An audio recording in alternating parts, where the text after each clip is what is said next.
ආයිබෝන් යාළුවනේ. ඔන්න ඉතින් අද මම යනවා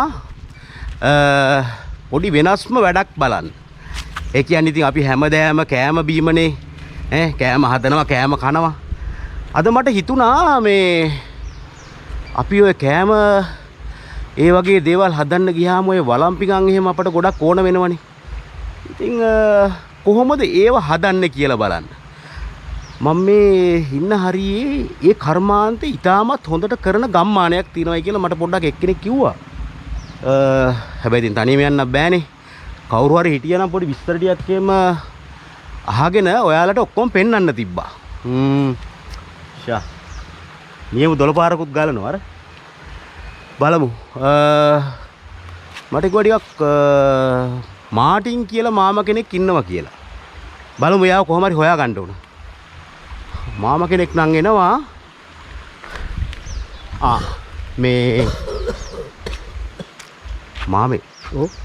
මම මේ පොඩ්ඩක් යන්නේ මේ පොඩි ටිකක් දුරින් නම් ආවේ. මේ මට පොඩ්ඩක් දැනගන්න ඕන අර මේ වළම්පිකන් හදන හොඳ කර්මාන්තයක් තියෙනවයි කියලා කිව්වා මේ ළඟපාත ගමක. ඒක තියෙන්නේ මේ රම්පෝරු ගමේ. රම්පෝරු ගමේ. රම්පෝරු ගමේ තියෙන්නේ. මේ එහෙ ඉන්නවද මාටින් කියලා මාමා කෙනෙක්? ඒ මම තමයි. මේ මාටින් මාමද? ඔව් ඔව් ඔව්. යාළුවනේ බලන්නකෝ. මාටින් මාමා ළඟටම ඇවිල්ලා. මට පොඩ්ඩක් ඒ ගැන විස්තර ටිකක් හොයා ගන්න ඕන. කොහොමද කරන්නේ? හරි පුතා යම් මාත් එක්ක මම විස්තර ටික ඔක්කොම පෙන්නුම් කර දෙන්නම්. මාටින් මාමා මාත් එක්ක එනවලු. එහෙනම් යා. හරි යා. කමන්නේ මම පයින් තමයි ආවේ. පයින් මෙයන් එහෙනන්නේ. ඔව් පයින් මෙයා. මේ හරි කඳු තියෙන්නේ නේ අර. ඔව් කඳු කියන්නේ මේ සේරම ඔක්කොම කඳුනේ. ඔය කඳු වලින් ගලා බහින දොළවල් තමයි මේ ඔක්කොම. මේ මෙතන පාලමේ යන්නේ නේ. ඔව් ඔව්. අපි ටිකක් දුර ආව නේද මාමා? ඔව් ඔව්. තා පොඩ්ඩක් කියන්නේ මේ වැඩි දුරක් නෑ. යා. ඔන්න පුතා දැන් පියසෙන මල්ලේ ගෙදර ගාවටම ඇවිත්ලා තියෙන්නේ. පියසෙන මල්ලි. ඔව් මෙන්න මේ තමයි මේ ගෙදර තමයි පියසෙන මල්ලේ ගෙදර. ඒ කියන්නේ අපිට ඔක්කොම දේවල් මෙහෙම ඔක්කොම දේවල් ටික මෙහෙදි බලා ගන්න පුළුවන්. මැටි අනන හැටි, මැටි ලියන හැටි, මැටි කොට මේ ටැක්ටරෙන් ගෙනලා දාපු හැටි, එතකොට වලම් පුච්චන පෝරුණුව. ඔය කියනවා සියලුම දේවල් මෙහෙන් බලා ගන්න පුළුවන්. යාළුවනේ දැන් මාමා පියසේන මල්ලි කියන එයාලයි ගෙදරට තමයි අපි එක්කන් ඇවිල්ලා තියෙන්නේ. ඔන්න දැන් ඔයාලට පුළුවන් ඒ ටික ඔක්කොම බලා ගන්න. යම් මාමා. යා අපි යා. හරි යාළුවනේ. ඔන්න ඉතින් මම අද උදෙන්ම ආවනේ වෙනද වගේ කෑම හදන්න නෙමෙයි. වෙනස්ම විදිය දෙයක් බලන්න. මට පොඩ්ඩක් යන්න ඕන වුණා අලුත් දෙයක් හොයාගෙන. ඒකට තමයි ආවේ. ඉතින් ඒනකොට මගේ පොඩ අතරි දෙනවා. මල්ලි මේ අනේ චුට්ටක් උදව්වකට පොඩ එන්නකෝ. මේ ඇවිල්ලා මගේ මේ කැමරා එක පොඩ්ඩක් අල්ල ගන්නකෝ. ඔව් මේ මගේ මම ඔක්කොම මේ කරන්නේ මමනේ. ඔන්න පොඩ්ඩක් හරි. ඔන්න මල්ලි පොඩ්ඩක් අල්ල ගන්න. හරිනේ? රයිට්. හරි. දැන් හරි. ඔන්න ඉතින් මාඩින් මාමේ මම දැන් උදෙන්ම මේ අලුත්ම දෙයක් හොයාගෙන එන්නකොට ඉතින් මාඩින් මාමා හම්බුණානේ. හම්බෙලා දැන් මාව එක්කගෙන ආවනේ මේ කර්මාන්තේ බලන්න ලස්සන ගමක් තියෙනවා කියලා. මොකද්ද අපි කිව්වේ මේ රම්පෝරු ගම. රන්පෝරු ගම. ඉතින් කොහොමද ඒක හැදුනේ? මේක රම්පෝරු ගම කියලා හැදුනේ මෙන්න මේ විදියට. රජ කාලේ ඉඳලා මේ කර්මාන්තය කළා තියෙනවා. ඒ රජ කාලේ ඉඳලා කර්මාන්තය කිරීම සඳහා හතරම් වලින් තමයි සකපෝරුව හදගෙන තිබෙන්නේ. ඒ කියන්නේ රත්තරන් වලින් තමයි අපි අර බලපු සකපෝරුව ඒ කාලේ හදලා තියෙන්නේ. ඒ කාලේ හදලා තියෙන්නේ. ඊට පස්සේ මේ රජුරන් ඇලෑවෙන් පස්සේ කර්මාන්තය කරන්න විදියක් නැති නිසා ඉතින් සකපෝරු හැමෝටම නෑනේ. හැමෝටම රත්තරන් වලින් හදන්න වචකමක් නෑනේ. ඒක නිසා මේ මිනිස්සු මොකද කරේ දන්නවද? අර ලොකු කොහොඹලියක් කොහොඹලෑල්ලක්. ඕකෙන් තමයි සකපෝරුව හදාගෙන තියෙන්නේ. ඒ කියන්නේ යාළුවනේ දැන් රත්තරන් වලින් මේක හදාගන්න වත්කමක් නැති යන්දා කොහොඹ ලෑලි පාවිච්චි කරලා තමයි මේක හදලා තියෙන්නේ. හදාගත්තා. ඔව්. ඊට පස්සේ කොහොඹ ලෑල්ල හදාගෙන කොහොඹ ලෑල්ල තියෙන කාලයක් කරනකොට දිරා යනවනේ. ඔව්. ඊට පස්සේ ශක්තිමත් ලියක් වශයෙන් කොසු ලෑල්ලෙන් හැදුවා. කොසු ලෑල්ලෙන් සකපෝරුව හදාගෙන වැඩ කරගෙන ගියා. ඒක තමයි ඊට පස්සේ අර කොසඹ පෝරුව කොස්පෝරුව. කොසඹ පෝරුව කොස්පෝරුව වුණා. හරිය? මේ කොස්පෝරුවත් නමින් වැඩ කරගෙන යනකොට ටික කාලයක් යනකොට එක එක අයගේ අදහස් අනුව මේ කොස්පෝරුව කොහොම්පෝරුව වුණා. කොස්පෝරුව කොහොම්පෝරුව වුණා. ඔන්න ඕකයි මේ ගමේ යථාර්ථය.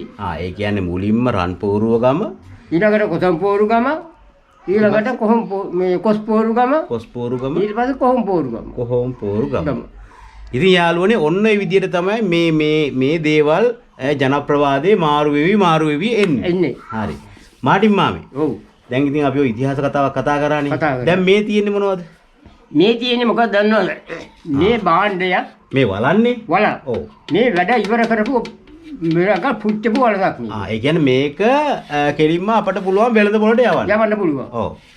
මේකට වෙළඳ පොළට යවුවට අපට හරියාකාර මිලක් නැහැනේ. සාමාන්‍ය මිලක් තමයි තියෙන්නේ. ඉතින් අපට මේක මේ වටිනා මිලකට මිල කරගන්න පුළුවන්කමක් තියෙනවා නම් සහායක් ලැබෙනවා නම් ඔව් අපිට මීට වඩා සන්තෝෂෙන් මේ කර්මාන්තය කරගෙන යන්න පුළුවන්කම තියෙනවා. හරි. යාළුවනේ අපි මේ මාටින් මාමා කියන්නේ දැන් මෙච්චර මේ මහන්සි වෙලා මේ දේවල් ගොඩනගලා හරිගස්සලා වෙළඳ පොළට යවුවට පස්සේ වෙළඳ පොළනුත් මේකට නිසි වටිනාකමක් ඇගීමක් ලැබෙනවා නම් මාටින් මාමලා ගොඩක් සතුටින් මේ කර්මාන්තේ කරගෙන මේවා ඉදිරියට පවත්වාගෙන යන්න පුළුවන්. ඉතින් ඒකයි. ඉතින් අපි ඔන්න ඔයාලගෙනුත් ඉල්ලනවා මේ වගේ වටිනා කියන කර්මාන්ත රැකගන්න අපිට ඒ වගේ මේ කර්මාන්ත කරන අයට උදව් කරන්න කියලා. හරිනේ යාළුවනේ. හරි මාටින් මාමා. හරි බුදුසසුන. හරි. එහෙනම් බොහොම සන්තෝෂයි කතා කරාට. බොහොම දුක් විඳගෙන ඇවිල්ලා අපේ මේ කර්මාන්තය ගැන අගයලා. ඔව්. අපේ මේ කර්මාන්තය වැඩි දියුණු කරගන්න සහායක් ලබා දෙන එක තමයි මම මේ අවස්ථාවේ බලාපොරොත්තු වෙන්නේ. අන්න හරි. අපේ යාළුවෝන් දන්නවා ඉතින් මම වෙන දෙකින් ඔය කෑම වර්ගනේ හදන්නේ. ඉතින් කෑම වර්ග මොනවා හදන්න ගියත් අපිට මේ කර්මාන්තය අපිට සම්බන්ධයිනේ. සම්බන්ධයි. අන්න හරි. අනිවාර්යෙන් කෑම හදන්නත් ඕනේ මේ භාණ්ඩයක් තිබිලමනේ. හරි. අද ඒක වගේ නෙමෙයි තවත් දෙයක් තියෙනවනේ. ඒ මොකද්ද? අද කෑම හැදුවට වැඩක් නෑනේ. බෙදා ගන්න පිඟානක් තියෙන්නේ බෑ. පිඟානක් තියෙන්නේ. ඒකටත් මේකේ බෑ. ඒකටත් මේකින්ම තමයි හදන්නේ පිඟාන. හරි එහෙනම් මට දැන් යන්නත් ඕනේ. ඔය දුර මම යන්න එපා. ඔව්. හරි අපි එහෙනම් පොඩ්ඩක් යම් බලන්න. යම්.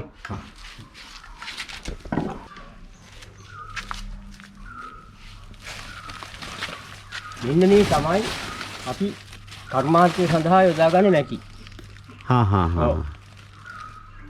දැන් මාම කොහෙන්ද වගේ එන්නේ? මේවා ගේන්නේ මේ මුල්ලැන්ඩියා වල වැව තියෙන්නේ. මුල්ලැන්ඩියා වල වැවෙන් ගේනවා. හෙල්ලවල වැව තියෙන හෙල්ලවල වැවෙන් ගේනවා. ඒ කියන්නේ මාම දැන් ඔය හැමතැනම තියෙන මැටි ඔකට හරියන්නේ නැද්ද? මේකට හරියන්නේ නැහැ හැමතැනම මැටි. මේ සියුම් මැට්ට තියෙන්න ඕනේ මේකට. ඔන්න යාළුවනේ පේනවනේ.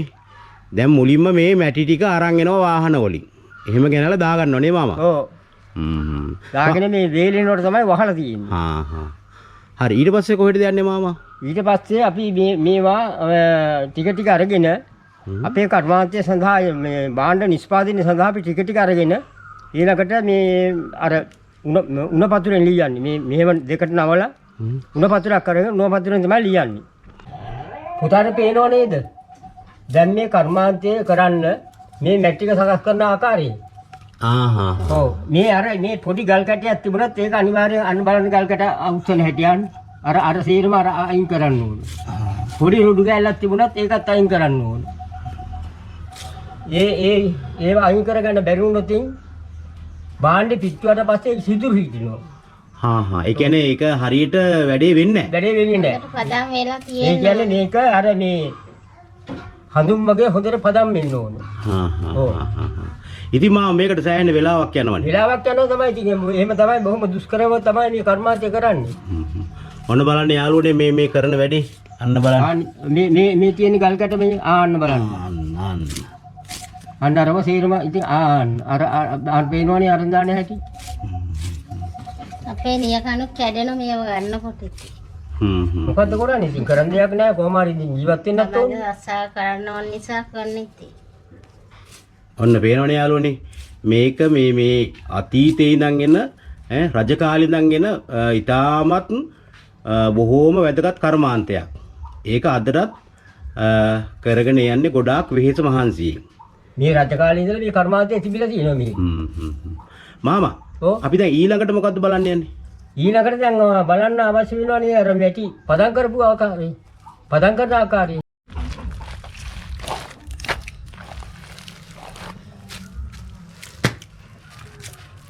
දැන් අර මේ කරන්නේ මොකද දන්නේ අර මැටි පාගල අරවා තියෙනවනේ ගල් කැට අරවා මේවා. ඒ කියන්නේ ආයෙත් මේව කරනවනේ. මේව කරනවා. ඒකෙන් තමයි අර අහුරු කවනවා කියලා කරන්නේ. ඒ මොකද්ද? මැටි අහුරු කවනවා කියලා. මැටි අහුරු කවන. අහුරු කවනවා. හා හා. ඒ කියන්නේ පොඩි ගල් ගැටේ පවා අතර අහු වෙනවනේ. ඔව් ඔව් ඔව්. ඒකට අර කරන්නේ අර වැඩි. පේනවනේ යාළුවනේ. මේක අපි හිතනට වැඩිය ගොඩාක් බරපතල වැඩක්. සෑහෙන මහන්සි වෙන්න වෙනවා. එක එක පියවරවල් ගොඩක් තියෙනවා. පුතා මෙන්න මේක තමයි සකපෝරුව. මේක තමයි සකපෝරුවනේ. මේක තමයි සකපෝරුව. මේකෙන් තමයි අපේ මේ භාණ්ඩ නිෂ්පාදනය කරගන්නේ. මේක එක්කෙනෙක් ඉන්නවනේ මේක සකපෝරුව කරකවන්න වෙන්නේ මෙහෙම. මෙන්න මෙහෙම. ඔන්න යාළුවනේ පේනවනේ. මෙන්න මෙහෙම කරකවන්න ඕනේ. හරිය? එතකොට තව එක්කෙනෙක් ඉන්නෝනේ මේ භාණ්ඩේ හදාගන්න. ඔව්. හරි. තව එක්කෙනෙක් අනේ දැන් මේ එක්කෙනෙක් හරි ගස්සනවා භාණ්ඩේ මේ මම කරකවනවා. දැන් මේක මේ භාණ්ඩේ හැදුවට මදි මේක අරන් තියන්න තව එක්කෙනෙක් ඕනේ.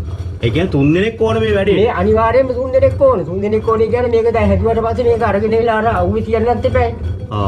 අවුවේ තියලා සාමාන්‍යයෙන් මේ තෙතෙහි දිනකොට අරගෙන පවරේ තියන්න ඕනේ. හේවනේ. රයිට්. හේවනේ තියලා වෙනම ඊට පස්සේ වෙනුවට පස්සේ තමයි මේක හරියට තලන්න ගන්න. ඒකත් මම පෙන්නු කරන්නම් ඕන්න. හරි මාමේ හරි. වරන් තියනෝ කරලා. ඒ කියන්නේ මේකේ වැඩ ඉවරයි. ඒකේ වැඩ ඉවරයි. දැන් මේක අවුවේ තියලා වේලන්න ඕන. ඔන්න බලන්න යාළුවනේ. අර ගෙන ආපු මැටි කුලියෙන් ලස්සන නිර්මාණයක් කරලා තියෙනවා. පේනවනේ. ඔන්න යාළුවනේ මේ වැඩේ පියවරවල් ගොඩක් තියෙනවා. අපි අර කෑම හදන් කනවා වගේ නෙවෙයි මේක ටිකක් සංකීර්ණයි හොඳේ. මේ අපි දැන් වෙන තැනකට ආවා. මාම මේකත් මේ වැඩේ? මේක තමයි මේ වරන් කුදුම්මන් කරනවා කියලා. කුදුම්මන් කරනවා කියලා. කුදුම්මන් කරනවා. ඔව්. ඒ කියන්නේ මේ ලෑල්ලේ මේකේ මේ ලෑල්ලේ මේ ඉරි පැත්ත තියෙනවනේ. මේ ඉරි පැත්තෙන් තමයි මැටි තුනී වෙන්නේ. ඔව්. ඒකට තමයි මේ ඉරි පැත්තෙන් මේව කරන්නේ. ඊට පස්සේ මේ ඉරි පැත්තෙන් මේව කළා මේකේ මැටි තුනී කරගත්තාට පස්සේ ඊට පස්සේ මේ පැත්ත තියෙනවනේ. ඔන්න බලන්න මේ පැත්ත. මේ පැත්ත මේ පදම් වෙන පැත්ත. මේකෙන් තමයි වලේ උපමට්ටම ගන්නෙ. ඔව්. එතකොට මෙන්න මේ ගල දෙන්නේ. මෙන්න මේක තමයි මේ වලන් හදන්න ගන්න මේ කළු ගල. කළු ගල. ඔව් මේකට කියන්නේ අත්ගලයි කියලා. මේක මේ ගලක් නේ? ගලක්. මේක ගලක්. මේක අත්ගල. අත්ගල. දැන් මේක දෙකේ තලනකොට අර මේ දෙක එකට සම්බන්ධ වෙනවා. ක්‍රමයෙන් මේ ගල යන ගානට මේ ලෑල්ලක් යන්න ඕන. මේ ගල මෙහෙ වෙලා ලෑල්ල මෙහෙ ගියොත් ඉතින් බලද කැඩෙනවා. කැඩෙනවානේ. දෙකම එක ගානට යන්න ඕන. ඒක නුපුරුදු කෙනාට කරන්න බෑ. දැන් අපිට පොඩ්ඩක් කරලා බලමුකෝ පොඩ්ඩක් බලන්න. පෙන්න. අනේ දැන් බලා ගන්න පුතා මේක මේ කරන හැටි. ඔන්න යාළුවනේ බලා ගන්න වැඩේ වෙන්නේ කොහොමද කියලා. ඔන්න ඔය වලන් කුදුම්මන් කරනවා. අන්න හරි. කුදුම්මන් කරනවනේ. ඔව් කුදුම්මන් කරනවා.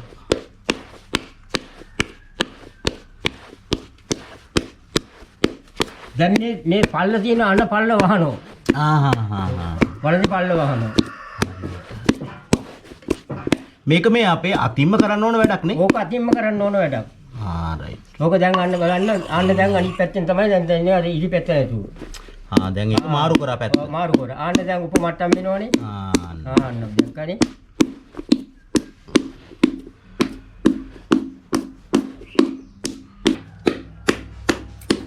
මේ තියෙන්නේ ඒ හදපු බලන්න නේද මාම? ඔව් හදපු තමයි. මේකේ වැඩේ ඉවර නෑ තාම.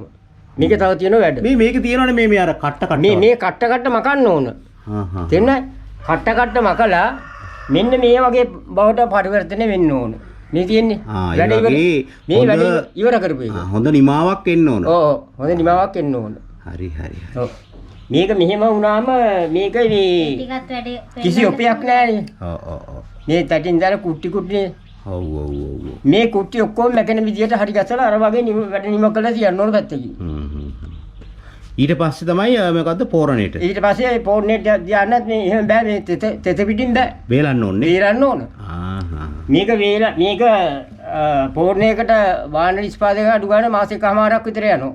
ඒ කියන්නේ කොච්චර කාලයක් වේලන්න ඕනද? මේක දවස් දෙකක් විතර පවන වේලෙන්න ඕන. මේක සම්පූර්ණ දියගතිය තියෙනවා. මේක දැනට තියෙනවා 60ක් දියගතිය. 60ක් 60ක් තියෙනවා. මේක වෙනකොට 10% තියෙන්න ඕන.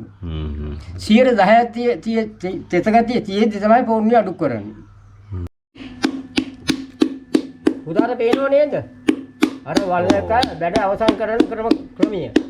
ඒ කියන්නේ ඒක හරියට ලස්සනට හදනවනේ. හදනවා. ඕක ලස්සනට ඔහොම තරලා ඊට පස්සේ අත යටට අල්ලන ගලෙන් හැදලාලා ඊට පස්සේ කුරුටුවකින් මැදලා ආයිත් වතුර ගාලා ඔය සේරමත් කරලා තමයි මේ වගේ බවට පත් කරගන්නේ.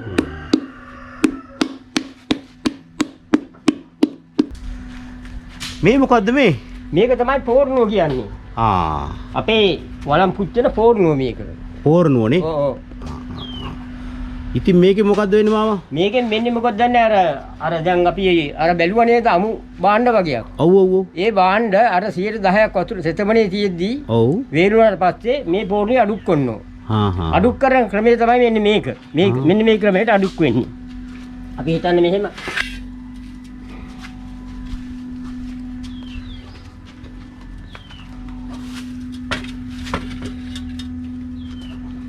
මේ ළමයෙක් ඉන්න කවුරු හරි ඔය බෑ මේක කරන්න මේ ළමයින්ට කියන දේ අහන්නේ නැහැ මේ බලන්න මේව තේරුම තනියම කරනවා නේ මේක මේ දැන් ඔය කොහොමද මාම ඔක තියන්නේ? මේ පෝරුවේ වළං අඩු කරන ක්‍රමය. ඔය විදිහට තමයි අඩු කරන්නේ. මේ විදිහට තමයි අඩු කරන්නේ. හරිද? මේ මෙන්න මෙහෙම අඩු කරන්නේ. හරි? ඊට පස්සේ මෙන්න මේ ක්‍රමයට අඩු කරන්නේ පෝරුවේ. හරි? දැන් මෙහෙම අඩු කළා. ඊට පස්සේ මොකද කරන්නේ මේ වළං ඔක්කොම වැහෙන්නේ පිදුරු හලනවා. මේක උඩින් පිදුරු හලනවා. ඉතින් මේ ඔය පිදුරු වලට ගිනි ඇවිල්ලා නෑ පිදුරු වලට ගිනි ගන්නවා. ගිනි ගන්නවා. පිදුරු හලලා ඉතින් මේ පිදුරු වැහෙන්න මැටි ගන්නවා. පිදුරු උඩින් මැටි ගන්නවා. ඔව් පස් තියෙන්නේ. ඔව්. ඒ පස් ටිකක් ගන්නලා පස් ගන්නවා. පස් ගාලා අර සම්පූර්ණ මේකෙන් අර යටින් දෙන දුමාරුව පිට නොවෙන්න තියෙන්න ඕන. තියෙන්න ඕන. එතකොට තමයි මේ භාණ්ඩේ රත් වෙන්නේ. එතකොට තමයි හොඳ රත් වෙන්නේ නේ. රත් වෙනවා. ඊට පස්සේ ඒ රත් වුණාට පස්සේ අපි දැන් මේ උඩින්ම තියෙන භාණ්ඩේ මේකනේ. ඔව්. මෙන්න මේකනේ. ඔව්. මේකට මේ පස් ටික කඩලා ඇඟිල්ල තියුවට පස්සේ ඇඟිල්ල පිච්චෙන ප්‍රමාණයට රත් වෙන්න ඕන. එහෙම රත් නෙවෙයි මේ ගින්දර ඇතුල් කරත් වෙන්නේ මොකද දැන් වළං පුපුරනවා. එහෙමයිනේ. ඔව් ඔව්. මේක කොල්ල මේ තියෙන්නේ 10 දාලා මේක දුම් වදින්න. හරි. ඕක අස්සට දර දානෝනේ. මේක අස්සට දර දාන්න ඕනේ. දැන් අපි හිතන්නේ මෙහෙම. ඔව්. මේ අඟුර ටික සම්පූර්ණයෙන් පිටහට තල්ලු කරන්න ඕන. ලීජකින්. තල්ලු කොල්ලා ඊට පස්සේ ක්‍රමයෙන් මේක යවන්න ඕනේ ඉස්සරහට මේ එකපාරටම නෙමෙයි. එකපාරට ගියොත් මේ වෙනවා. මේක ටික ටික ඕනේ මේක කරන්න. ටික ටික තල්ලු කරනවා. තල්ලු කරනවා. එතකොට තමයි පිච්චෙන්නේ අර උඩ ටික. ඒ කියන්නේ හොඳ ගානට තමයි පිච්චෙන්න ඕනේ. පිච්චෙන්න ඕනේ. හරි හරි. ඔන්න යාළුවනේ. මාටින් මාමා අලුත්ම තැනකට මාව එක්කගෙන ආවා. දැන් මෙච්චර වෙලා මේ අපි බලපු හැම දෙයක්ම උනේ කවුරු හරි කරා ඒක අත් දෙක පාවිච්චි කරලානේ. දැන් මේ යන්ත්‍රයක් ගාවට අපි එක්කන් ඇවිල්ලා ඉන්නවා. මේ තියෙන්නේ. අපි බලමු මාටින් මාමාගෙන් මේ විස්තර ටික අහලා නේද? පුතා දැන් බැලුවට පේනවා ඇති. මේ භාණ්ඩේ මොකද්ද කියලා. මේක මොකද්ද මාමේ? මේක මම හඳුන්වා දීමක් කරන්න. මේක තමයි අපට අලුත්ම භාණ්ඩයක් වශයෙන් මේ දැන් බණ්ඩ පාවිච්චි කරන්නේ. මේ යන්ත්‍රේ. හරිද? මේකෙන් අපට පුළුවන්කම තියෙනවා කිරිහට්ටි ගහන්න පුළුවන්. ඒ වගේම මූඩි ගහන්න පුළුවන්. හරි? ඒ කිරිහට්ටි මූඩි දෙකේ තමයි මේකෙන් නිෂ්පාදනය වෙන්නේ. මේකෙන් තමයි අපේ පහසු ක්‍රමයක් තියෙන්නේ මේ අලුත් මේ භාණ්ඩ නිසා. ඉතින් මට පොඩ්ඩක් මේ පෙන්වන්නකෝ කොහොමද වැඩ කටයුතු වෙන්නේ කියලා. ඒ කරන්නේ හරියද? ඔව් ඔව්. පුතා ඉතින් මම මෙහෙ එන්න. මේක පොඩ්ඩක් පෙන්වන්න මේ මහත්තයාට. මේ තමයි තියෙන්නේ පදම් කරගත්තු මැටි. ඒ කියන්නේ කො පොඩ්ඩක් පෙන්වන්නකෝ බලන්න. මේ තියෙන්නේ අඹරගෙන පදම් කරගත්තු මැටි. මෙන්න මේවා තමයි යාළුවනේ පදම් කළ මැටි. ඔව්. මැටි. එයින් කෑල්ලක් මේ අච්චුවට දාන්න ඕන. දාන්න කලින් මේකේ ගන්න ඕන ලාඹු තෙල්. ඒ මොනවද ලාඹු තෙල්? ලාඹු තෙල්. ලාඹු තෙලුයි පොල් තෙලුයි. ලාඹු තෙලුයි පොල් තෙලුයි කලවම් කරලා. කලවම් කරලා මේ විදියට ගන්න ඕන උඩ යට දෙකේම. ඊළඟට මේ මැටි කෑල්ලක් ගාලා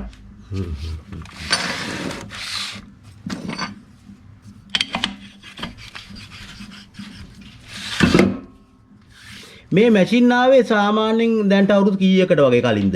දැන්ට අවුරුදු 4කට විතර කලින් ආවේ. ඊට කලින් මේ ඔක්කොම අතින් කරේනේ. ඊට කලින් මේ අතින් ඔක්කොම සෑදුවා. දැන් එකක් ගහලා පුළුවන් පෙන්වන්න පුළුවන්. හරි. පෙන්වන්නකෝ බලන්න එහෙනම්.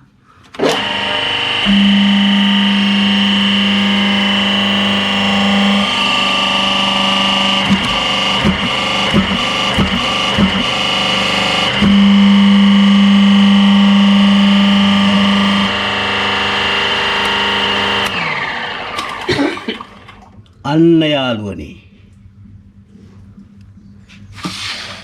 ඔය තියෙන්නේ. දේශම.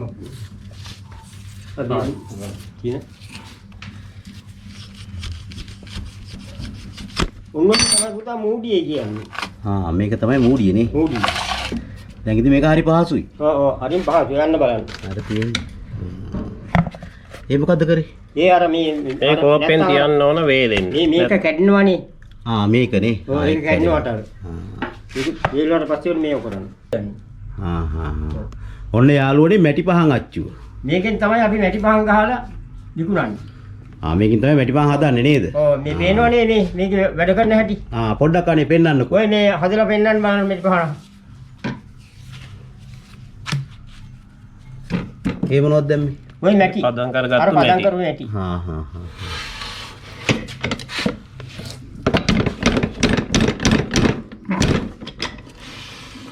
අන්න දැන් මැටි පහන මේ වෙලා. මොන දැන් උඩට ගන්න හදන්නේ.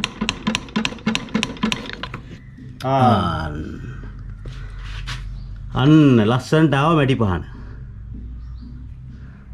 මේ වගේ තමයි මැටි පහන් හදන්නේ නේ. ඔව්. ඔන්න පේනවනේ යාළුවනේ.